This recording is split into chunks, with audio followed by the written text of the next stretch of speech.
Segunda parte do Grandes Negócios, o convidado de hoje é Fernando Nobre, presidente da AMI. Vamos então agora falar um pouco de política, inevitavelmente faz parte do seu percurso. Nos últimos anos já apoiou Mário Soares na candidatura à presidência da República, nas europeias foi mandatário do Bloco de Esquerda, nas autárquicas integrou comissões políticas de dois partidos diferentes, António Capucho, PSD, António Costa, do PS. Acha que é por isto que algumas pessoas dizem que o Fernando Nobre não tem identidade política? Que as pessoas não entendem o que é ser uma pessoa livre. Eu não estou coartado por ter um cartão partidário. Eu apoio as pessoas em quem eu acredito naquele momento que podem ser positivas para o país. E por isso este meu diagnóstico leva-me a ter optado diferentemente em função das pessoas que estavam em causa. Repare, quando o Dr. Mário Soares me convida para ser membro da sua Comissão de Honra e da sua Comissão Política nas últimas presidenciais em que ele participou, eu entendi que ele ainda podia dar muito ao país e aceitei o desafio. O Dr. António Capucho, eu moro no Conselho de que ele foi Presidente da Câmara, entendi apoiá-lo, pese embora depois tudo o que ele disse de bem sobre mim. Não apoiei o Dr. António Costa, embora tenha maior estima pessoal por ele. Fui sim mandatário nacional para o Parlamento Europeu do Bloco de Esquerda, porque entendi aceitar um convite que o Miguel Portas me fez, porque acho que a pluralidade num Parlamento é muito importante, se ouvem vozes dissonantes, vozes que tragam outras questões para o debate, e não haver unanimismos, porque os unanimismos matam a democracia. E por isso eu tenho a minha sensibilidade. Sou um ser humano, olho para os outros como seres humanos e não devo fidelidade a nenhum partido. Acredito nas pessoas e sempre que eu acredito nas pessoas, eu aceito dar o meu contributo.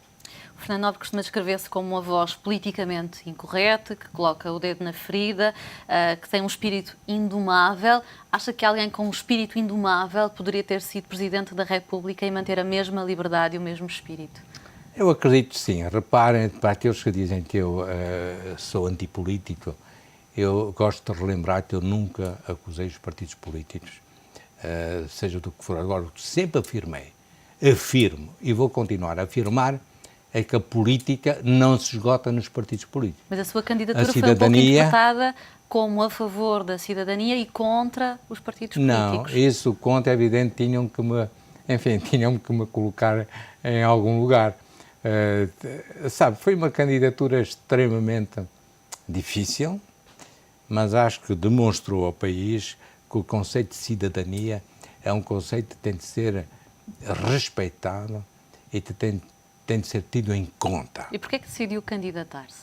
Decidi candidatar-me justamente por isso, porque entendo que na Presidência da República um cidadão que não pertence a nenhum partido político pode ser mais equidistante em relação a todas as forças políticas e talvez represente exatamente o que está escrito na Constituição. O que a Constituição portuguesa diz é que o candidato candidata-se por imperativo pessoal, não indigitado por nenhum partido, ao fim e ao cabo o que estava sempre por acontecer, violando o espírito da Constituição, e que, desde que ele nasceu português e tenha 35 anos, se pode candidatar. Entendi que eu tinha os requisitos para o fazê-lo, e devo dizer, antes de o fazer, eu ouvi muitas personalidades, de que eu sou amigo, de todos os quadrantes políticos, empresariais e outros. Mas alguém apelou para que o fizesse? Não, era uma vontade pessoal, uma ambição? Não. Comecei a receber, se quer que eu lhe diga, um dia direi os nomes todos em livro, de nenhum político, mas de pessoas da cultura, do jornalismo, de Lisboa, do Porto, da área comercial, empresarial, enviando-me SMS para o meu telemóvel, dizendo mensagens do tipo, como esta, por exemplo: Fernando, prepara-te, para o ano vamos te empurrar para Belém. Fernando, já pensou que poderia ser o próximo PEA? Fernando... E eu comecei a receber assim meia dúzia de mensagens do norte a sul do país e comecei a pensar, mas o que está a acontecer? E de onde é que essas mensagens surgiam? Surgiam do Porto, de Lisboa, de Viseu, da Figueira da Foz. Sim, mas de forma assim tão espontânea? De repente as pessoas lembraram-se que o Fernando Nobre podia ser um bom Presidente da República?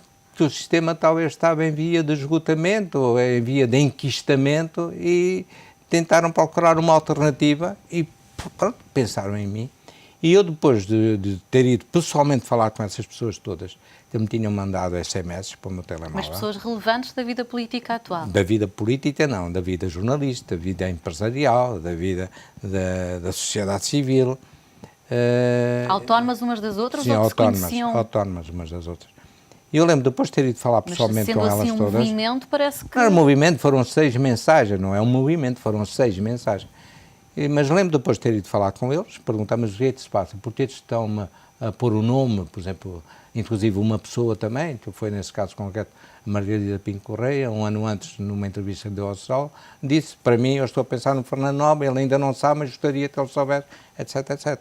Eu fui falar com eles todos, e depois de falar com eles todos, falei com uma dúzia de personalidades, essas sim, do mundo da política, que eu já referi, desde o professor Adriano Moreira, desde o Jornal Armaniano, desde o Carvalho da Silva, desde o Mário Soares, desde o Sr. Dom Duarte, enfim, falei com uma dúzia de personalidades e perguntei-lhes, fiz só a todos uma única pergunta. Vocês acham que é estapafúrdio um cidadão com a minha idade, com o meu percurso de vida, com a minha experiência de vida, candidatar-se à presidência da República? E nenhum deles disse-me, acho estapafúrdio. Todos disseram-me, o doutor tem uma experiência de vida e tem um percurso de vida singular, tem uma sensibilidade própria, está no seu direito e acho bem que se candidate. E a sua família perguntou a opinião?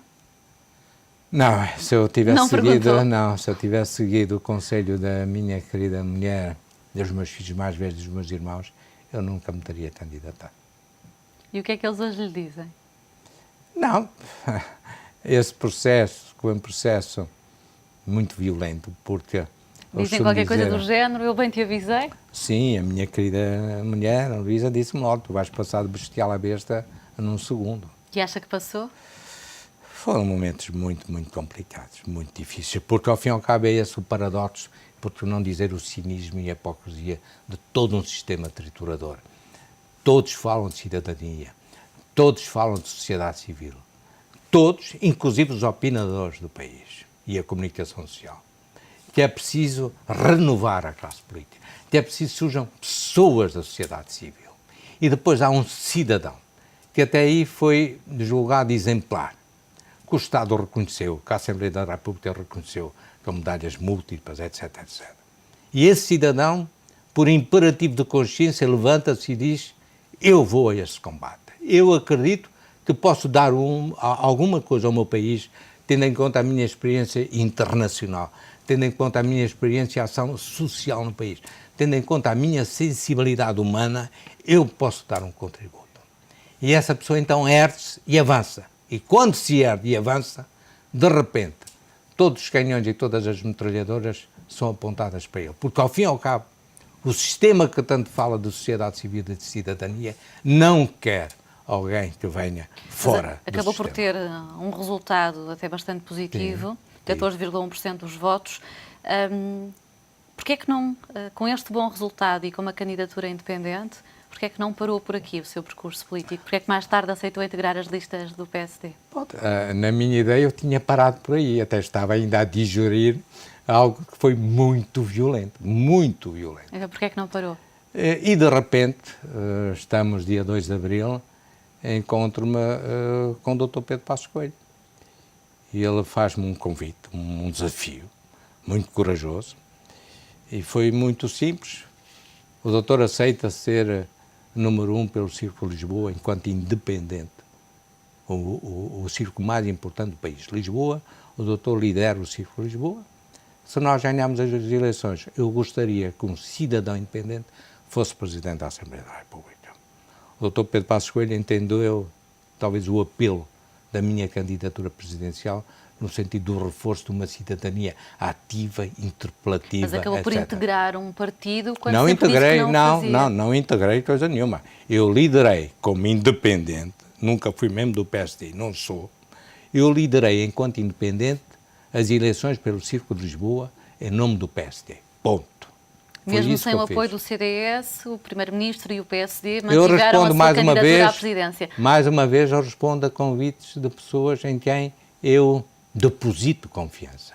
E até hoje, até prova em contrário, eu tenho toda a confiança no Dr. Pedro Passos Coelho, porque entendo que é uma pessoa digna e é uma pessoa de bem. E por isso eu aceitei um convite que possivelmente se tivesse sido feito por outras entidades, porque outras entidades também me abordaram, e um dia tudo isso ficará escrito preto no branco. Logo souberam que eu tinha tido esse encontro, por tudo Já que sabe está o a nosso escrever, país. já disse várias vezes que Não, já está a não escrever acho que esse livro. é preciso Já deixar está a escrever? a poeira assentar 2, 3 anos e depois escrever sem paixão, calmamente, serenamente. Mas logo se soube que eu tinha estado a sós com o Dr. Pedro Passos Coelho, no dia a seguir eu tive logo um telefonema. A outra força política. De quem? Do então secretário de Estado Adjunto do Sr. Primeiro-Ministro, da altura, o Dr. João Tiago Silveira, e eu fui almoçar, se jantei com o Dr. Pedro Passos Coelho, dia 2 de Abril, dia 4 de Abril jantei com o Dr. Vieira da Silva e com o Dr. João Tiago Silveira. E aí foram propostas outras coisas. Eu, entretanto, tinha dito ao Dr. Pedro Passos Coelho, eu parto dia 5 para o Sri Lanka, eu vou pensar. Preciso de uma semana para pensar.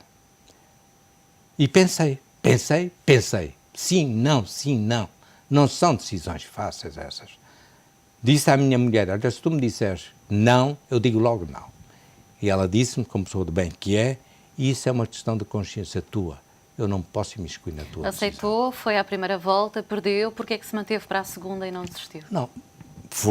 Aceitei o desafio, ganhei o Círculo de Lisboa, o que o PSD já não ganhava há 20 anos, eu ganhei o Círculo de Lisboa. O PSD de 12 deputados passou a 18 em Lisboa. O desafio que o Dr. Pedro Passos Coelho me tinha lançado, ele assumiu e eu assumi-o. Fui efetivamente à votação à Assembleia da República. Os deputados não entenderam votar para um independente, como eu. Fui à segunda volta, relembro que o professor Barbosa de Melo foi eleito à terceira volta, Presidente da Assembleia da República. Eu fui à segunda volta porque tinha que ir a uma segunda volta. À terceira é que eu já não fui, porque aí entendi que a estrutura do Parlamento não queria um independente, um Presidente da Assembleia da República, ponto final. Há alguma comunicação social que chegou a noticiar que o Fernando Nobre esperava ser eleito com os votos da maçonaria? Olha, isso só me faz rir, porque eu já tive a ocasião de dizer num programa do Mário Crespo, que logo que eu pensei candidatar-me à Presidência da República, eu pus-me, como se diz, a dormir, eu afastei-me. Nunca mais pus um pé no Grande Oriente Lusitano e na minha loja. Nunca mais. E não contactei ninguém. E antes disso, porquê é que aceitou fazer parte? Aceitei fazer parte porque entendo que é uma associação de pessoas de bem, ou assim deveria sempre ser, de pessoas que pugnam por valores e só tenho a honra em pertencer a uma agremiação humana na qual participaram desde pelo menos há 3 séculos os maiores vultos da humanidade. Mas num país democrático, com liberdade, com um espírito indomável, como diz que tem, faz sentido fazer parte de uma organização que é secreta? Eu já disse, assumindo, inclusive logo depois de eu ter entrado, um mês depois, já estava publicitada a minha admissão numa revista de grande tiragem no país. Por isso, eu nunca escondi o que era e assumo o que sou. Agora, vou-lhe dizer, não é por estarmos em democracia hoje, vejamos o que está a acontecer na Hungria, que vamos estar em democracia daqui a 20 anos. A democracia não é um Estado perene. Mas a maçonaria é um garante da democracia, é isso que está a dizer? Não, na maçonaria, como em outras agremiações humanas, na Igreja, por exemplo, há pessoas que pugnam por valores. Ou qualquer outra organização do género. Entenderem, pronto. É com aquela que eu me identifiquei na base de 3 coisas muito simples. Liberdade, fraternidade e igualdade de oportunidades. E isso são valores mestres na minha essência. O que é que se faz numa reunião da maçonaria? O que é que se fala? Não se fala de política. Decide-se alguma coisa? Não, posso dizer, olhos nos olhos, sou palavra de honra, de questões políticas ou comerciais, na minha loja, nunca tal foi abordado. Mas é verdade que a maçonaria tem influência na sociedade portuguesa? Olha, se tivesse assim tanta influência, isso as pessoas dizem tudo e eu sou o contrário. Repara, não, se eu tivesse assim tanta influência, de certeza que eu teria sido eleito Presidente da Assembleia da República. Repara, é um absurdo dizerem que eu andei a movimentar ou Presidente da República. Ou Presidente da República. Mas, bom, como dizem que a maioria na Assembleia da República até é, eu teria sido eleito imediatamente. Não é assim. E é ou não é? Não. A maioria dos deputados? Não sei, não conheço muita gente. O que eu lhe posso dizer é que cada pessoa pensa pela sua cabeça e é livre da sua decisão. É isso que quer dizer livre-arbítrio. E por isso, eu não fiz campanha nenhuma, não telefonei a ninguém. Devo dizer, talvez se tivesse tido alguma premonição do que poderia acontecer, poderia... porque, repare, várias forças se conjugaram para não ser eleito. Não só a rejeição do intruso, um corpo estranho, mas também todos aqueles que queriam ser presidentes da Assembleia da República, e que nenhum foi, e felizmente e bem, o Dr. Pedro Passos Coelho escolheu uma pessoa de bem, uma querida amiga, que estava na minha lista e que eu estimo e admiro muito, a doutora Assunção Esteves, mas todos aqueles que tinham ambições para ir para aquela cadeira. E todos aqueles que têm ambições de ir para Belém, dentro ou fora do país, todos se conjugaram para fazerem lobby para que eu não pudesse Estamos chegar. mesmo a terminar o nosso tempo. Pretende um dia voltar à política? Olha, eu costumo sempre dizer que o futuro a Deus pertence, eu não sei se estou vivo amanhã. Política faço-a todos os dias. Quando vou para o Haiti, quando chego do Senegal, quando vou para os centros sociais da AMI, quando me preocupo de solidariedade. E aos 60 anos ainda acredita que pode mudar o mundo? Como acreditava aos 20? Sabe, mal seria que eu tivesse chegado aos 60 anos sem ter aprendido algumas coisas. Não posso Mas mudar resta um pouco o mundo. dessa utopia. Não posso mudar o mundo. Pode mudar o mundo de alguém? Sim, sim. Todos os dias. Isso posso. A começar por aqueles que eu amo, eu posso dar alguma coisa e posso também receber muito. Muito obrigada, foi um prazer entrevistá-lo neste Grandes Negócios. Já sabe, é todas as semanas aqui no ETV, grandes nomes, grandes ideias, grandes negócios. Até quarta.